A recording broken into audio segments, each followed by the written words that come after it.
in AutoCAD, create a level 2, level 4, and level 6, 8.5 by 11 sheet.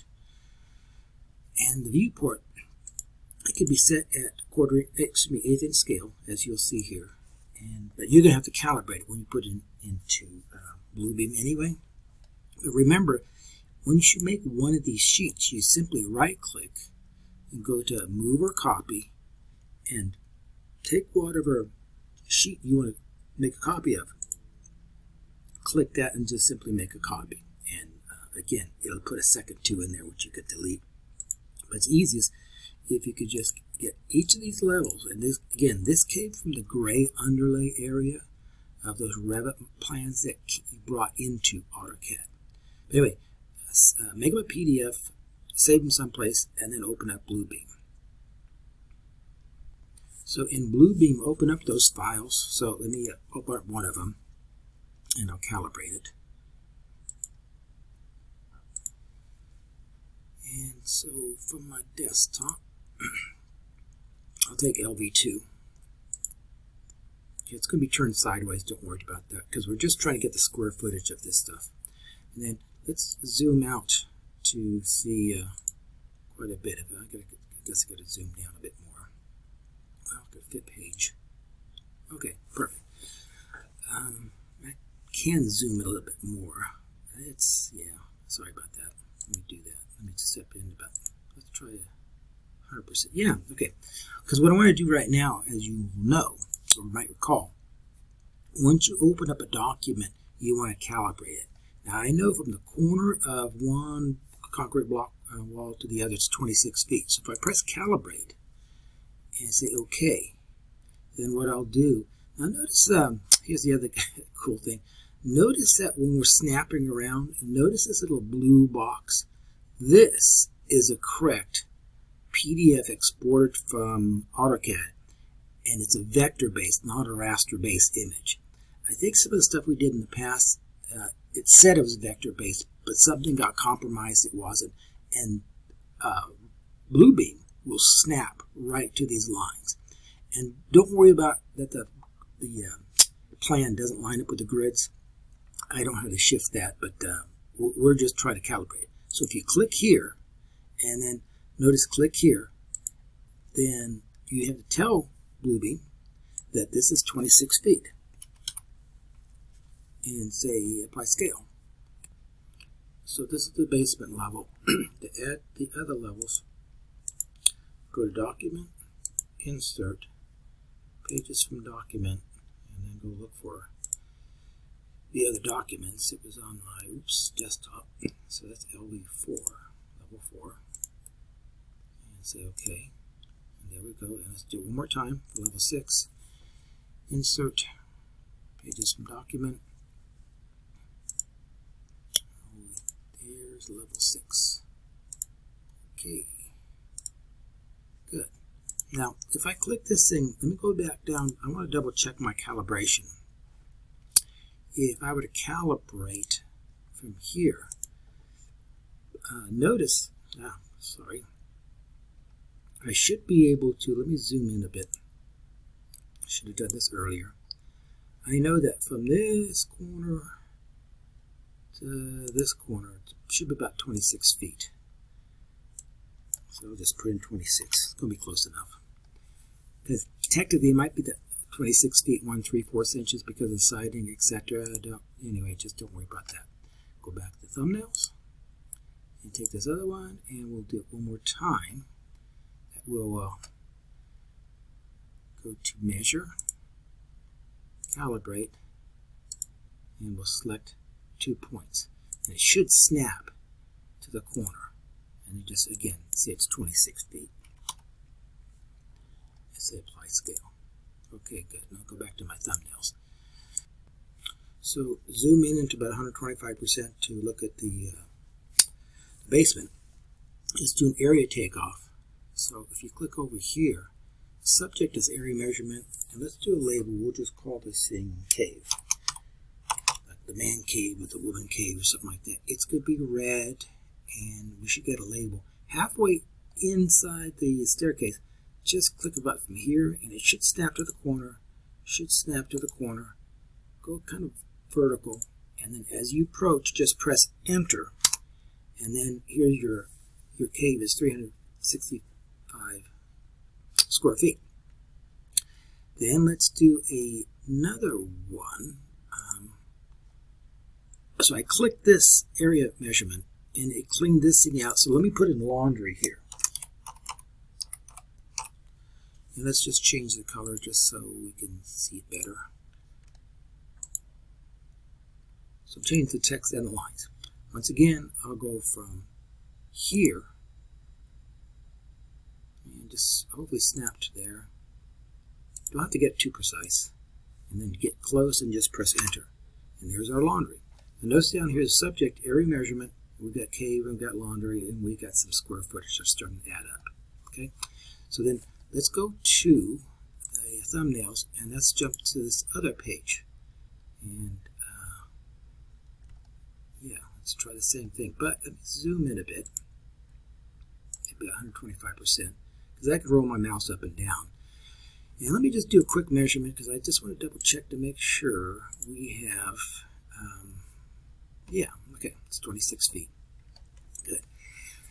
So the measurement we'll have here, I'll go back up to the area command. Notice this box, it's turned blue. And the subject is area measurement. And label, let's just do dining.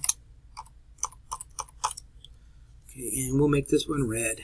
So halfway in the middle of the staircase, we're going to create a zone here. We're just going to call it the dining zone. So you click here, and what about the here, and here, and then press Enter. Okay, and there's dining. So let's see, it says dining here. Let's click this button one more time, and it clears out. And let's put kitchen. And let's just change the colors just for fun. Okay, and then it should snap to here, come down to here, come down to about here, close enough, and just before you come back on the, press Enter. Okay, and that's the square footage. Let's do something similar. You can see something a little bit off here. Don't worry about this, it's going to be close enough. Let's do a front entry and a rear entry. Okay, so again, I'll come up to here, and the label, this will be front entry, if I can spell. And let's, yeah, I'll just pick a different color. Put magenta here. You don't have to do the different colors. I'm just trying to get some practice myself. I'll snap here, and here, here, and here, and press Enter. Good, this front entry. And then notice it says front entry here. I think what we could do is that's front entry, ding. Let me change this thing. Silly me. I'm going to call it rear.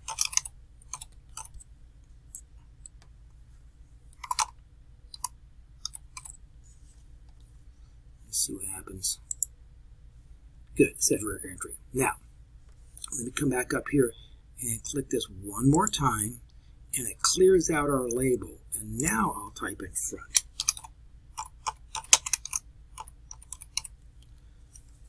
And again, just for, tell you what, I'll keep the red this time. Then we'll just click here, to here, to here, to here, and then press Enter. That's a front entry. Good, I'll scroll down, and next I'll do the living room. So when I come down here, and I type in, well, too, I gotta be careful. Click up here, and that made this thing blank. Now I'll type in living. Cancel, come on, what am I doing? Well, I should have done this some time ago. File, save as, I'll say save. I don't know where to save to. Well, I'll worry about that later. Let me go back up to the measurements in this plan here. So, there we go. Okay, so area measurement. This is going to be living. will just change the colors. It's not important. But anyway, just click from here to here to here. So this should be for the living room. Go around the fireplace too. It should go to the wall, not the dashed lines. That's the footing. Click here and then press enter. Okay. About 264 square feet is probably what it is. Okay, and that's pretty good. Let's go to the third one. Click into here. And again, zoom into about maybe 125% will probably work. And we'll create some zones up here. Come back to the measurement. In this area here, the area measurement, that's the subject we're doing. And the label, I'll call this master. And we keep it red. And we'll get in the area. Right. So, oh, yeah. I'll tell you, yeah, just click on around the 2x4 studs. Just for the master bedroom. Good enough. Press enter. So that's the master bedroom. And I think we're still in the master bedroom, so let me put in master and see if that label shows up. Okay, very good. Now, let me try this one more time. Or secondly, I'll click this icon, area icon one more time. It kind of clears this thing out. Let's just change some colors. And this is going to be, I'll put this in the sleeping loft. So the kid's sleeping loft. And then with the then I'll click here and here. That wasn't very good. Close enough. Here and then press enter. And I could probably, if I come down here to this arrow, I think, be able to drag that little dot up. Okay, very good. And then we will now do a new area, and we'll change the color of everything. This area measurement, this is for the bathroom. I'll just put bath.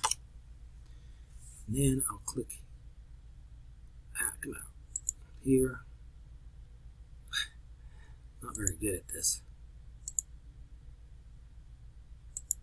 Close it, press enter. Okay, close enough. So now I got all these areas, and you can see down in the markups list we have all that stuff. Okay, here's all our measurements, that's the subject, and here are our labels. Okay, so with the areas of all these zones, kind of like rooms, then come over here, and this is a summary. This is going to be a comma separated value. Click that and just say OK. Let's see what happens. It should open up Excel. And then when you make these things, come on, make this stuff a little bit wider and mess with these things so it looks pretty. Do what you can. And now over here, this is, so we don't need the length, that's not important, but this is what we're interested in. This is the area, square foot. And here's unit, it's square foot. So this volume, we don't need any volumes, but let me just change this to CFM, cubic feet per minute. So what happens is each of these areas, we want to multiply this number, and so this cell is cell K2. So we'll create a formula here, and you press the equal symbol in Excel, and then you can touch this icon, this cell here, it's K2. Then you press the asterisk button, that's times, and you put in 0.75. Press enter. So a 365 square foot room needs 270 square feet of, 273 cubic feet per minute of air. Now, let's let's decrease the decimal size. We can get, we don't need, we could just reduce it down to 0 decimal places. So the format of this thing looks good. Press copy and then press paste. And I hope that's going to work. Good. Now take a look and see the small bathroom. It only needs 56 square feet of it only needs 56 cubic feet per minute of air. So it's just going to be like a 5-inch duct. We'll probably take care of that. This, I will explain this in the lecture tomorrow. This living room, it's kind of big, and we don't want to terminate a duct with more than 140 CFM. So I put 2 registers in here, but we'll just talk about that tomorrow. And if I come over here, just for giggles, if I were to press the summation key, this, and I press enter, I think our building is around 2,292 square feet. I think that's what the title block says. So even in this crude thing that we've done, it works. Now anyway, what I would have you do is go File, Save As, and I'll probably just find out where the heck I put this stuff. I'll put it on my desktop. And so this is mechanical zone areas. You know what I could do too is I'll change it to an Excel worksheet. Yeah, XLS. I don't need that 2 in there. But what you ought to do, by the way, is again, I'm student number 21, Weber, and mechanical zone, yada yada, save. And so it's turning into an Excel spreadsheet. I hope. Okay. What's it doing? Okay. It's more complicated than I thought. Here we go. Yeah, 21 Weber mechanical zone, and there we go. So we have a nice spreadsheet. So you'll be sending a PDF to, I guess, me when I grade this stuff. Now let's go take a look at the Bluebeam and close this thing out. What I did when I had the microphone turned off, let me go File, Save As. What you should do is, I put this on my desktop, but once again, you probably should call this thing student number 21, that's me, Weber, mechanical zone areas, and then press save. Okay, because when you send your AutoCAD drawing to me, I'll probably have you, I will have you send me these drawings so I can see, pardon me, that you went through the process. So I'll explain in detail about what all this stuff really means a little bit later. Oh, come on, I'm trying to pull this thing down. Okay, so that's it for now.